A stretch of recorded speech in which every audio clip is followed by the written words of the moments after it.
وَلَقَدْ يَسَّرْنَا الْقُرْآنَ لِلذِّكْرِ فَهَلْ مِن مُّدَّكِرٍ۔ السلام علیکم ورحمۃ اللہ۔ ان الحمد للہ والصلاۃ والسلام علی رسول اللہ۔ تمام باطل معبودوں کا رد قل هو اللہ احد۔ آئیے دیکھتے ہیں اس سورت کا ترجمہ۔ اعوذ باللہ من الشیطان الرجیم، بسم اللہ الرحمن الرحیم۔ قل هو اللہ احد۔ سیدنا ابی بن کعب رضی اللہ تعالی عنہ فرماتے ہیں کہ مکے والوں نے نبی کریم صلی اللہ علیہ وآلہ وسلم سے سوال کیا، انصب لنا ربک، ہمیں اپنے رب کا حسب نسب بیان کریں۔ تو اللہ تبارک و تعالیٰ نے یہ سورت نازل فرمائی، قل کہیے اے محمد صلی اللہ علیہ وآلہ وسلم، ان مکے والوں کو کہہ دیجئے تم نے میرے رب کا حسب نسب پوچھا ہے تو سن لیں، ہوا وہ اللہ اللہ ہے۔ قل هو اللہ، کہہ دیجئے وہ اللہ ہے۔ اللہ کا لفظ الہ سے ہے جس کے معنی ہے معبود۔ جب الہ کے ساتھ الف لام لگا کر خاص کرتے ہیں تو بنتا ہے اللہ، حقیقی معبود۔ قل هو اللہ، وہ اللہ ہے، وہ حقیقی معبود ہے۔ کتنے ہیں؟ احد، صرف ایک ہے۔ عیسائی جہاں اللہ تبارک و تعالیٰ کی عبادت کرتے ہیں وہاں انہیں سیدنا عیسیٰ علیہ السلام اور ان کی والدہ سیدہ مریم کو بھی رب بنا لیا ہے۔ ان کے 3 معبود ہیں۔ مشرکین مکہ تو 360 کی حد بھی کراس کر گئے۔ ہمارے ہاں بھی یہاں کوئی کمی نہیں ہے۔ گئے، بندر، گھوڑا، قبر، شجر، حجر، زندہ، فوت شدہ، بے شمار لا تعداد ہے جن کے سامنے لوگ سجدہ ریز ہیں، لیکن حقیقی معبود صرف اللہ ہے اور وہ ایک ہے۔ وہ اللہ کن خوبیوں کا مالک ہے؟ اللہ الصمد، الصمد بے نیاز، پنجابی میں اسے کہتے ہیں جنہوں کسی دی لوڑ نہ ہوئے، بے لوڑ۔ تبارک و تعالیٰ کسی کے محتاج نہیں ہے، اس کو کسی کی ضرورت نہیں ہے، اسے اپنا نظام چلانے کے لیے کسی کی محتاجی نہیں ہے، باقی سب اللہ کے محتاج ہیں۔ اللہ الصمد، اللہ بے نیاز ہے۔ لم یلد ولم یولد۔ مکے والوں نے پوچھا کہ آپ کے رب کا حسب نسب کیا ہے، کس کا بیٹا ہے، کون باپ ہے اس کا؟ تو ان کو بتا دیجئے لم یلد، لم نہیں، یلد یہ لفظ ہے یالدو، وہ جنتا ہے۔ فعل مضارع کے شروع میں لم آ جائے اس کا آخری حرف ساکن ہو جاتا ہے، اگر جمع ہو تو جمع کا نون گر جاتا ہے۔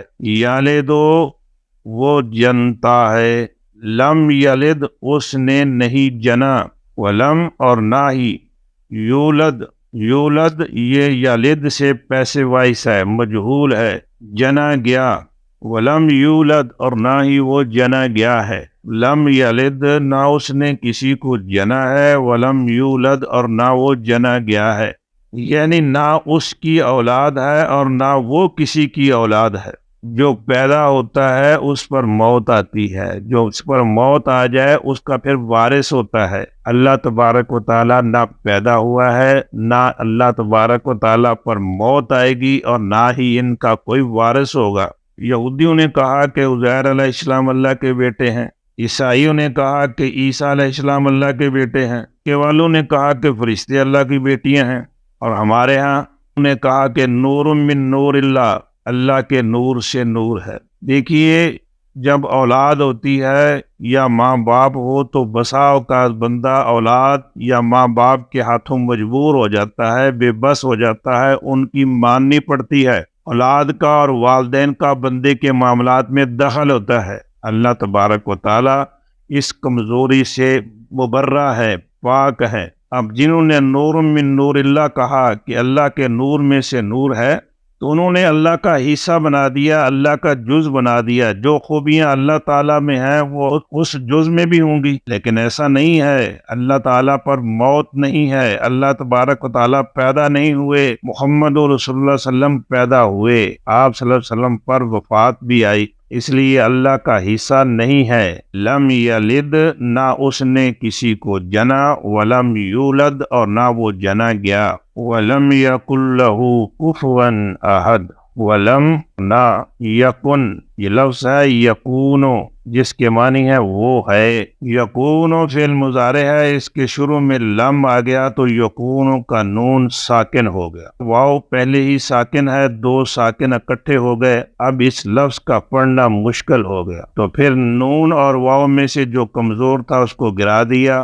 واو کو گرا دیا اور باقی لفظ رہ گیا یکن. یکون وہ ہے، لم یکن وہ نہیں ہے، نہ تھا اور نہ ہے، ولم یکن اور نہیں ہے، لہو لا لیے، ہو اس کے لیے، اس کا، کفون برابری کرنے والا، ہم سر ہم پلہ، اس جیسا. کفون کانا کی خبر ہونے کی وجہ سے منصوب ہے.